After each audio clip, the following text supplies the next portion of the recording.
and welcome to The Content Bite, a podcast for freelancers who use their words to make money. I'm Rachel Smith, a freelance journalist, copywriter, and content producer. I'm also the founder of Rachel's List, a jobs board and community for Australian writers and other creatives. And I'm Lynne Testoni. I'm a journalist and a content writer as well. Rachel and I are your weekly co-hosts, and every week we're bringing you all kinds of tips, tricks, and some fabulous guests to help you make the most of your freelance business. This podcast is sponsored by our good friends at Rounded, easy accounting and invoicing software made just for Australian freelancers and sole traders. It's everything you need to make freelancing easier. Find out more at rounded.com.au. Also, if you're a gold member of Rachel's List, Rounded is giving you 20% off an annual subscription plan. Upgrade to gold membership for all the details. Hi, Rach. It's pretty busy in my house and in my head as I try and juggle multiple projects, stories, and of course the Content Bite Summit, which is so huge. So how about you? Yes, very busy. I think it can all get very overwhelming too, which is part of the reason we're talking about burnout today. Burnout, and how it affects freelancers specifically. And we've lined up a burnout coach, Dex Randall, to chat about burnout with us and give us some practical tips. Do you want to introduce Dex? Yes, I'd love to. Dex and I go back quite a few years, so it's great to introduce him. So Dex Randall coaches professionals from burnout to heart-centered leadership. Dex's career in corporate software development and leadership ended in burnout and a heart attack at 55. Oh, gosh. He recovered and spent the next 5 years perfecting techniques to coach others out of burnout, quickly, reliably, and sustainably. Welcome, Dex. Welcome. Thank you so much. Lovely to be here with you. How long have you been working as a burnout coach, Dex, and how does it work? Straight in there. Well, about 5 years, this specifically with burnout. And I mostly work one-on-one with clients, usually professional men, leaders in burnout. Although I have a background in working with all sorts of other people in burnout. I also teach at a school in Texas. Oh, really? Wow. Texas? Yeah, Texas, because that's where I learned the coaching. And so I go over there sometimes and I run classes for them and I coach all of their people as well. Oh, wow. Mm-hmm. Gosh, yeah. Oh, there you are. I didn't know about the Texas. How amazing. How amazing.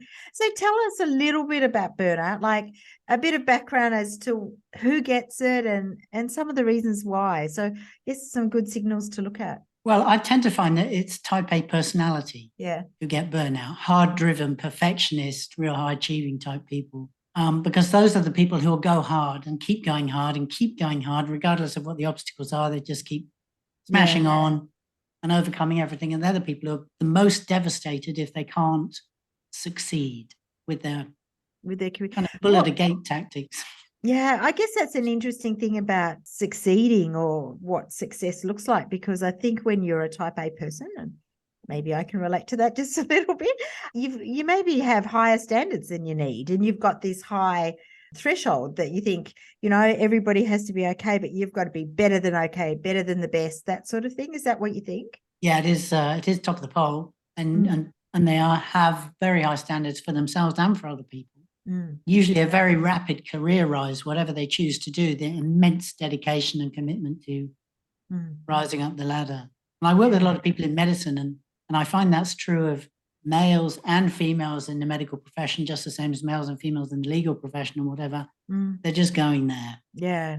What about people who work for themselves? Do you see a lot of burnout in the self-employed simply because they're driven in that way to succeed and to make it work, as a solopreneur, perhaps to their detriment because they work all hours and they can't switch off, and you've got your laptop, in front of the TV every night.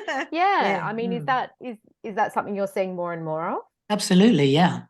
And I see a lot of people transfer from being an employee of some stripe into some self-driven or entrepreneurial or solo business.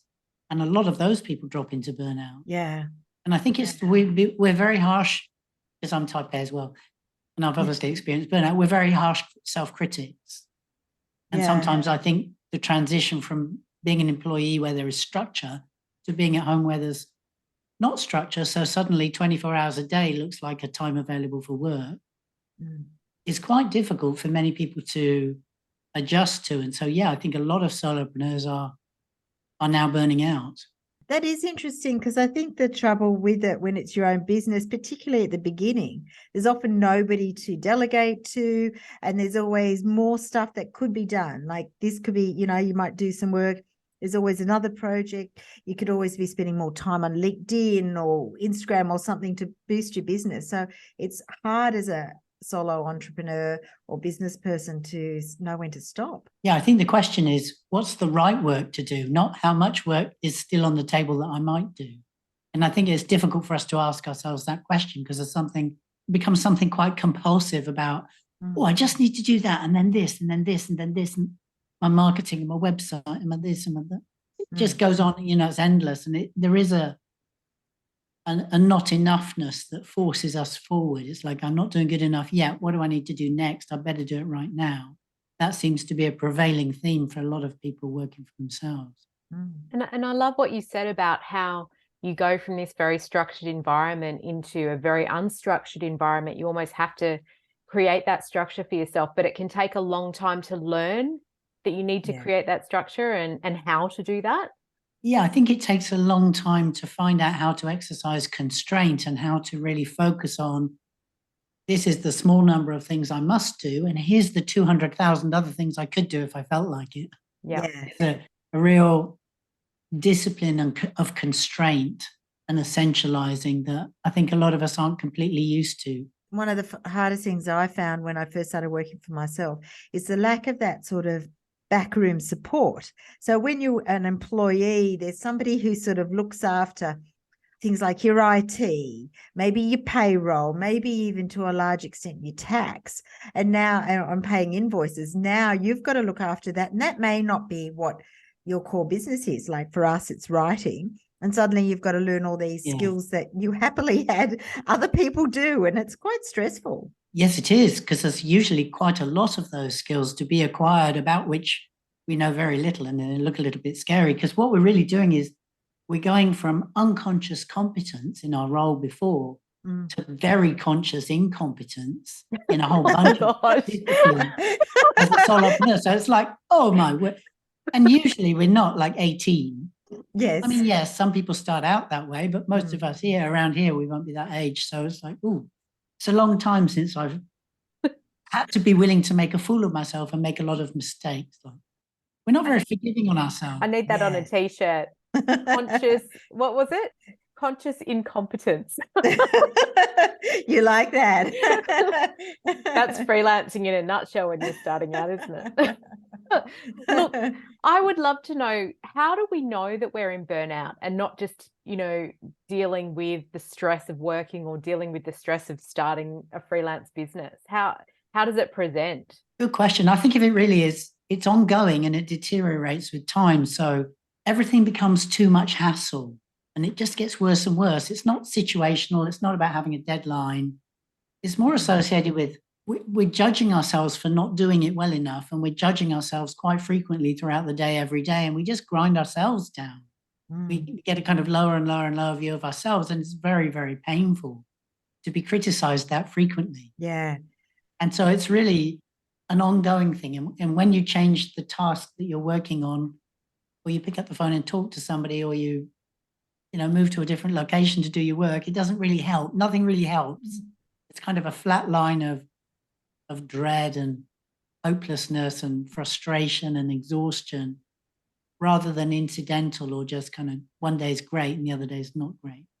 Yeah, I mean, because we all do have that stress. I mean, there's always especially in our business, there's so many deadlines, and you have a big thing, or maybe you're organizing a big summit and then it finishes and then you go back to normal, hopefully. But yeah, it's sometimes hard. I get that feeling of dread. That's sort of that it's always ever present.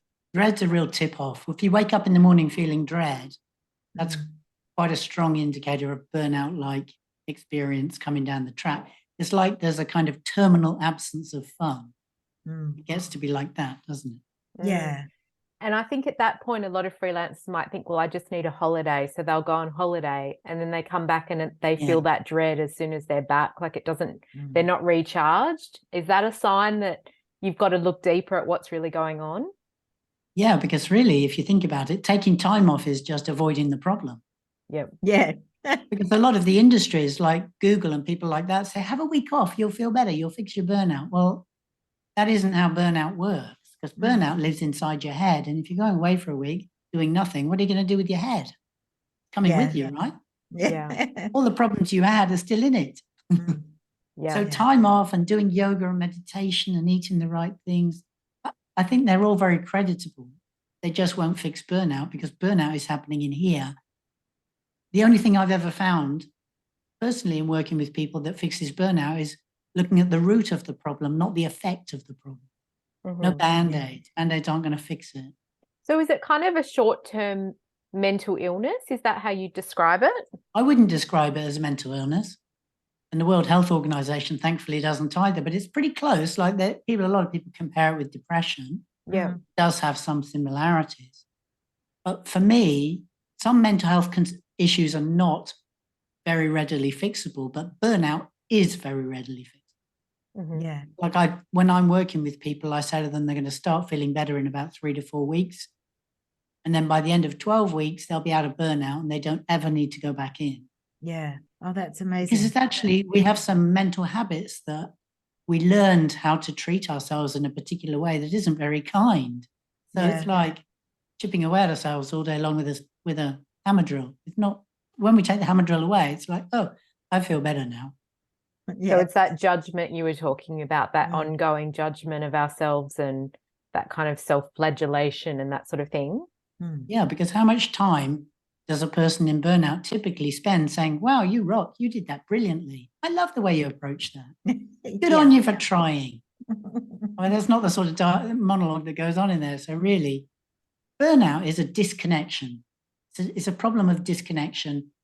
We've disconnected from ourselves and our true nature, our humanity. And it's so painful that we just shut down a little bit to other people as well. And we stop connecting with other people. But connection with people turns out to be essential to human life. Yeah.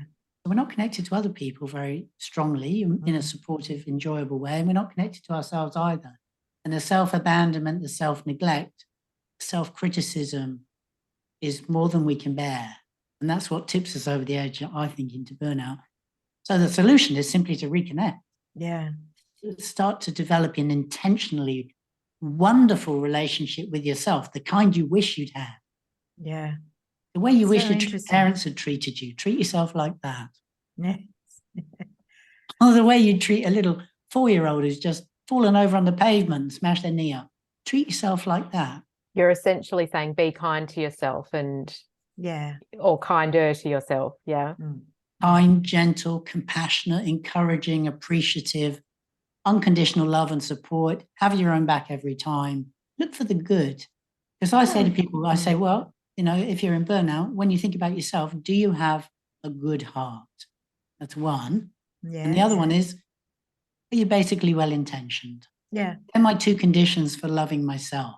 That's it. I can be a human being, as long as I've got a decent heart, beating away in there, having a go. It's enough. I will accept myself under any other condition.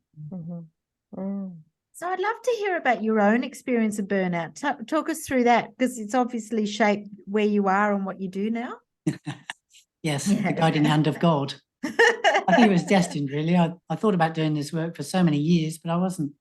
My social skills are pretty close to zero. I'm not a social person, but I worked in IT because I didn't have to speak to people. And really was exciting for me. But towards the end, the last 4 or 5 jobs were so stressful, I just didn't know what to do with myself. And the more I job hopped, the worse it got. Yeah. Until finally I got into a job in a startup, and I was like, the CTO and I were supposed to be the one who published the app that we were developing. Got that sorted. But the founder didn't want to publish the app. He didn't want his baby out there in public. And I worked there for a while, and I suddenly realized that I only had one job and I was never going to be able to do it. And my stress levels were stratospheric. Like, what do you mean I can't do my job? I'm not used to failure, And one day I went into a meeting and I said to him, he said, I said, can we put this bit of the product out and at least get it tested? He's like, no, I think what we should do is commission another report for $10,000. And I just said, you know what? I'm leaving. It's Tuesday morning. I'm leaving right now. I'm not under contract, so I'm just walking out. You're not going to see me again because I can't do the job. And then so I left. And he was like dumbstruck. And I left. And then 3 weeks later, I was running on the beach and I had this heart attack. Oh, gosh. I think I actually physically was quite close to the stress killing me. Wow. I left my run a bit late. Yes. So we talked about this briefly on email beforehand, but do you think burnout is the same for men and women? Yes and no. It has. Yes. Well, I think the factors that give rise to burnout are quite similar for men and women, but the experience in the man and in the woman are not similar. Talk us through that. Well, I think it's a lot about, it's my function in the world to be strong, to have broad shoulders, to be successful, to be the rock of the family, and sometimes to be the breadwinner, depends on the family, to be a good parent, to be a good husband. And I'm failing at all those things. I've never failed before. I was invincible, and now I am not winning. And holding that strength together has become impossible. So that tends to be his challenge. Yeah. Whereas women just think they have to be all things to all people at all times. And they're generally speaking, juggling a bunch of roles. Maybe they have family, maybe they're working, all of this. And they're supporting their menfolk as well. And they just tend to think, I've just got to give everything all the time to everybody, but there's nothing left. I can't. I should be able to do it. I can't ask for help because I should be able to do it, but I can't do it. And there's a really good book. I don't know if you've come across it, actually. There's a book by the Nagoski sisters called Burnout. I've read that. It's really very much about the patriarchy and burnout. Yeah. A lot of women relate very strongly to the dynamic between men in the patriarchy and the woman who feels she must serve the men in the patriarchy, and where that takes them. And I work with a lot of female lawyers, female doctors, and their experience of their failure in this is that they couldn't be everything to everybody, and they couldn't be the emotional caretaker for everybody, and then they've just left themselves so far behind they can't remember where they are now. Yeah. Sounds familiar.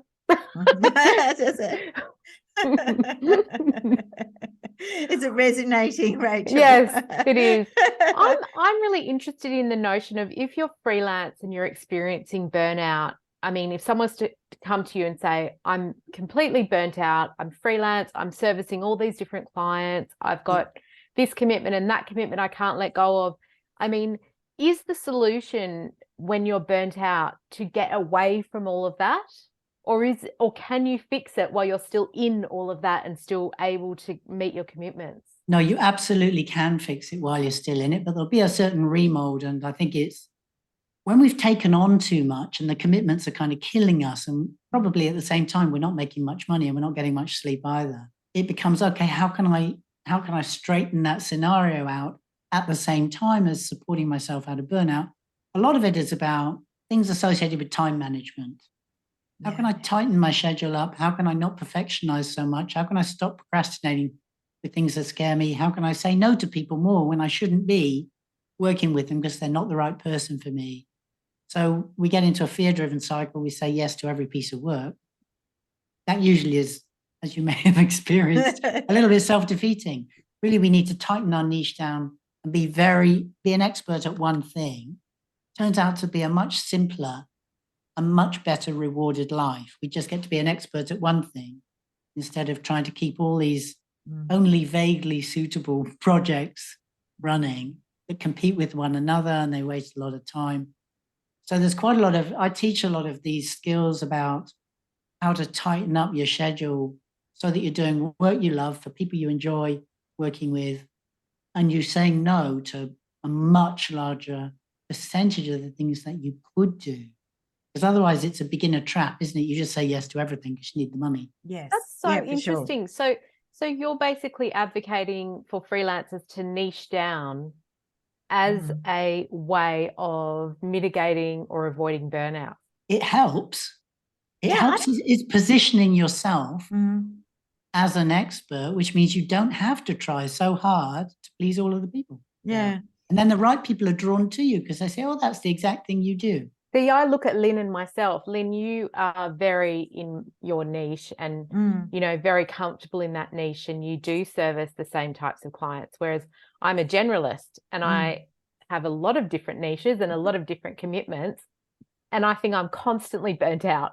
So this is really, So really interesting. Well, this isn't, we've often talked about niching or not. And Yeah. this is an interesting perspective. I do think what Dex is saying resonates, because one of the things when I get, I do work slightly out of that niche occasionally, but when people come to me, I just say, oh yeah, that's something I can do. I've done that before. So really, I guess the learning curve is not so huge and I feel more comfortable. So I am in my comfort zone a bit more. So I can see that if you're constantly outside your comfort zone with every piece of work you're doing, that would be very stressful and could lead to burnout. Yeah. Well, it could lead to disappointment for yourself and for the client as well. It's all a bit chancey, a bit high risk. Whereas if you know what you do and you just do that, you know you can do it, they know you can do it, and you just do it. There's no wheel reinvention going on there. Yeah. It's a straight through process. And so important about the boundaries, like you were saying, in the time management. Once you sort of nail that and you realize which pockets of time you can fill and how, you know, you can effectively do what you're taking on, it's so much easier, isn't it? Yeah, we all struggle with that. I do think also there's something about still stretching yourself, which is different. And that's about maybe doing the same sort of, I would probably stretch myself in one way, not in lots of ways. So I might do the same sort of content I'm used to doing, but on a slightly different subject. Or I do the same subject that I'm usually writing about, but using a different type of medium. So I might write a video script, which I haven't done before, but it's the same subject. So I'm in my comfort zone in terms of subject matter. If I had to write a video script about a subject I didn't know, that's when I'd feel really uncomfortable and stressed. So interesting. It's about best use of energy, most economical and most productive use of your energy. Otherwise, you'd be working too hard. You'd be scrabbling all of the time. There's a very, very good book I would really recommend to your listeners about this very subject that will teach them how to do this. And it will teach them how to make decisions about what they do. It's called Essentialism by Greg McKeown. And it teaches us how to be super, super effective with the time and energy that we have and keep rising to the surface of what we're doing. You know, keep rising up the market, if you like. Because being in the top few percent of the market is the easiest place to be. Yeah. Being at the bottom is the hardest place to be. Yes, that's when you're saying yes to everything because you're panicking and you're trying to get income, and that is a really stressful place to be. But that book will kind of lead you out of the woods a bit on that, on a lot of subjects around overwork and exhaustion and trying to do all the things. All the things, yeah. Yeah, it's interesting about boundaries, you know, and what you were saying, Lynne, how you can put yourself out of your comfort zone if you know either the thing that you're doing but not the topic, or you know the topic but you have to like kind of stretch yourself on what it might be, like a script or something like that. I think for me that would come down to having the time. Like the more time I have to get out of my comfort zone, the easier it is. But it's when I have to stretch myself alongside all the other bits and pieces and it becomes like this crazy Tetris, it doesn't work. Yes, it's that pressure of time, I think. The time and the boundaries come in, Do you think, I mean, Dex, I'd like to talk about burnout too, because I think there's a bit of a stigma about it. Do you think, how can we fix that? Or how do you manage that with your clients, perhaps when you're sinking? Very much so. And my clients are type A men, high-ranking professionals. They don't want to tell anybody. It's career suicide. Yeah. For a lot of them, I'm dealing with some cardiologists at the moment. 2 of them have just been sacked, even though they're impeccably qualified, amazingly performant cardiologists. They've been sacked for some admin stuff they didn't. It just, you wouldn't say it. So when men come to me, they're usually very loath to even tell me. Yeah. It's our secret between us. And I think the stigma is very, very damaging. And I think people are afraid of burnout. Managers are afraid that their team will be in burnout. They don't know how to deal with it. It's like, it's almost a phobia. The stigma is almost a phobia, I think, about burnout, as if you just said, I'm schizophrenic. Yeah. Yeah, it's interesting, isn't it? Or maybe you're worried that it's going to look like you can't do the job, or that you will get sacked, or you know, not coping. That's a hard thing to admit. Or it'll follow you round. Yeah, there's a little whiff of blaming the employee if they've dropped into burnout, which I think is profoundly unfair and unhelpful. Yeah. Well, certainly we see that in newsrooms a lot, and people still working in newsrooms and in media organisations where the amount of staff is shrinking, but the amount of work is growing, because instead of just working on print titles that they might have done years ago, they're now doing digital and social on top of their work. So that's we see a lot of that, don't we, Rachel? Yeah, absolutely. And I was going to mention as well the whole notion of outsourcing when you're freelance. Is that something that you think can help Dex? You know, we take on all the marketing and the social media ourselves for our freelance businesses.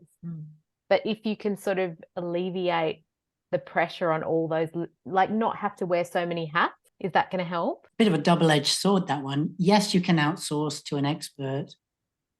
But what a lot of entrepreneurs and new business owners try to do is like, I don't know how to do this, I'll outsource that. I don't know how to do this, I'll outsource that. And they end up spending so much money, they're not making anything. Yeah. But I also think that you need expertise in your own business. So I always seek to understand something and build budget for it before I outsource it. I wouldn't outsource it at the beginning, hoping somebody will rescue me. In my experience, that doesn't tend to work out very well. It just means somebody else has lined their pocket. That's it's tempting. If you don't know marketing, the easiest way to, if you've got something like marketing you're working with or social media, you're not really good at it, just do it in a not really good way. Simplify it as much as you possibly can. Like if it's social media, you can just bung anything up. If your message is embedded in it, people will read you and they'll know you're a human who's starting out, and that's okay. If it's marketing, keep it as simple as you possibly can. If you have email, you can do marketing. If you've got an email app, you can do marketing. Just with that, nothing else. Yeah.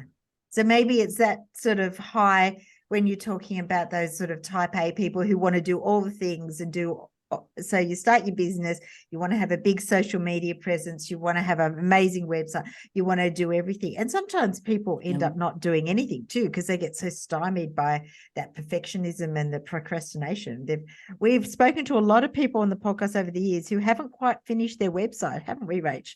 Yes. These are often people who build websites for a living, but they've never quite finished their own. Yeah. It's a beginner error. I mean, I used to produce websites for a living as well, but the trick with a website is it isn't ever finished. So you just publish it when you feel like it. In fact, publish when you've got one page and then add something later. Everything about social media and marketing and all of that outreach that you do on your website is do it quick, let it go out into the public, and then tweak it when you have to. Because people don't care how simple your stuff is. Only you care. You think it has to be complicated.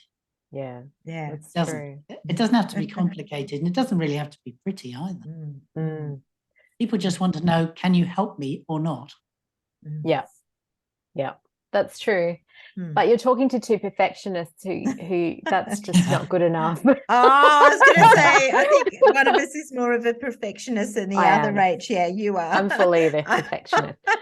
I'm a bit suck it and see. Well, Dex, I would like to get your top 3 tips for freelancers who don't want to go into burnout and want to avoid it. What would you advise them? Number 1, every day, every morning when you get up, write down 10 things you appreciate about yourself. Really swing the balance. Don't let your self-critic have the whole day to itself. What does that do?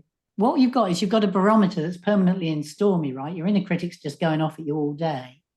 So in order to thrive, you need to swing the barometer into sunny.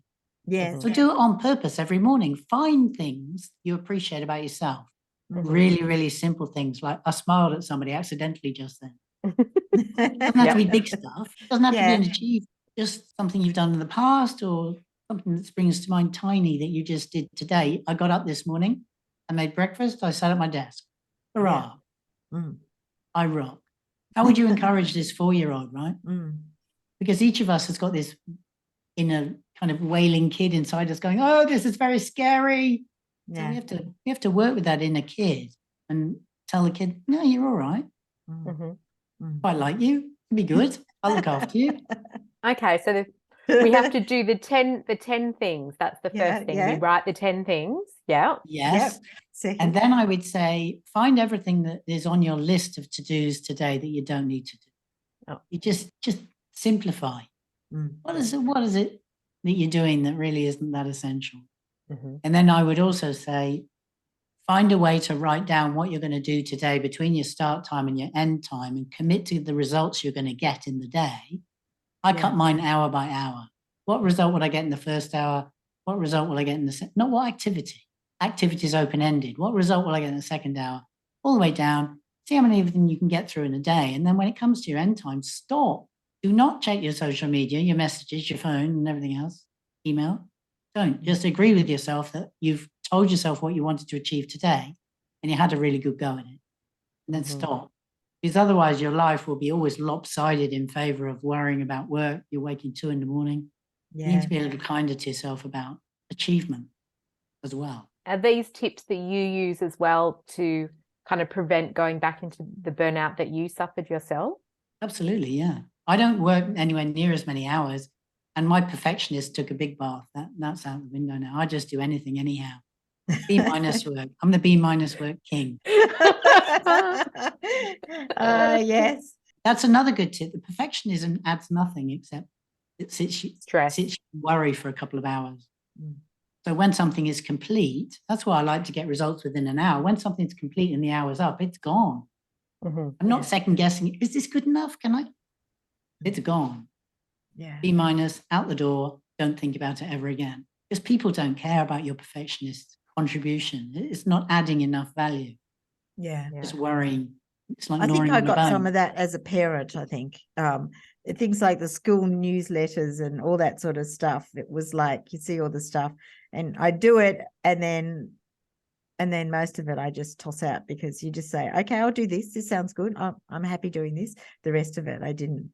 If my kids never got an Easter hat, it's not a bad thing. So far, they're not traumatized by that. But it would have traumatized me an awful lot to have done that sort of stuff. Yeah. Yeah, you gotta let stuff go. The B- person, that's talking to me, Dex. I like that. Give it a whirl. I might. You're gonna have a B- or like post it on your computer there, Rach. It's a good idea. I think I might get a post-it note. Well, because the thing is, right, if you're an expert in something, so if you're a writer, you know how to write. Yeah. Your B-, what you think of as B- and could perfectionize for another 4 days, is probably somebody else's A++. They probably can't tell the difference. Yeah. So we invest an enormous amount of time to no great effect. People want a result when they asked for it. Yeah. They don't really want you to keep saying it's not finished yet. So you do everybody a favor. I think people will like you more if you do B- work. Okay. Very interesting. That's food for thought. maybe not D-. That's probably going too far. But B-, I think that's a good analogy. Yeah. Maybe I'll start with A- and just work my way down. Ease into it. Take stuff off your plate however you can. Say no to people. Yeah. Be determined to produce a result in an hour, so you don't make one job last all day. Yeah. And also I don't think it's very healthy, where it's possible to limit this. I don't think it's very healthy to mix personal life in with work life, equal balance. Like when I'm working, I am working. Not everybody can do that because they've got kids and all that. But as much as possible, separate out your work day into your work day. And then when you've finished, stop completely and go, okay, everybody else now come in. Yeah. If it's possible for you. It's very supportive. Otherwise, we're multitasking in our heads the whole day. Yeah, that is hard. So you coach people? Did I read that you were doing a course or something like that? You do the one in Texas, obviously. Oh yeah, that's group training, group classes I do. And I also teach other coaches to coach burnout for them. Mostly what I do is one-on-one work with people. So yes, I do have a kind of a curriculum that I teach people, because I want people to know how to overcome anxiety, overwork, overwhelm, frustration, lack of motivation, and all the other constellation of symptoms of burnout. I teach them how to overcome each one. Of fear of other people's opinions, that's another good one. Yes. I teach them tools to overcome each of those things so they can bounce back, is what I do. But a lot of this information is, well, I've got a free video course. You can see a bunch of it in there. I've also got a podcast where I talk a lot about the practicalities of overcoming the difficulties of burnout. Yes, I've listened to your podcast. It's really valuable. Thank you. Yeah. Tell us where people can find you, Dex, then. DexRandall.com. And your That's where I am. Your podcast? And my podcast is called Burnout to Leadership. Great. I will put links to both of those in the show notes, which would be great. So you can read a bit more about Dex and sort of find out about his ideas and the way he works, because I think it's really valuable. And I'm so thrilled that you came on today, Dex. I learned even more than I knew already. It's fantastic. Super. It's been lovely talking with you both.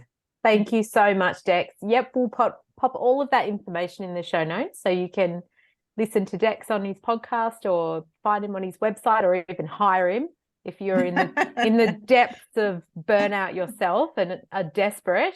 Yeah, and I should say thanks again to our sponsors, rounded.com.au, because they're easy in accounting and invoicing software, and they're just made for Australian freelancers and sole traders. So go to rounded.com.au. And we will be back, won't we, next week with another guest? We will be back next week with even more exciting stuff on using your words to make money, Rach. Yes. Thank you, everybody. Thank you. We'll see you then. Bye.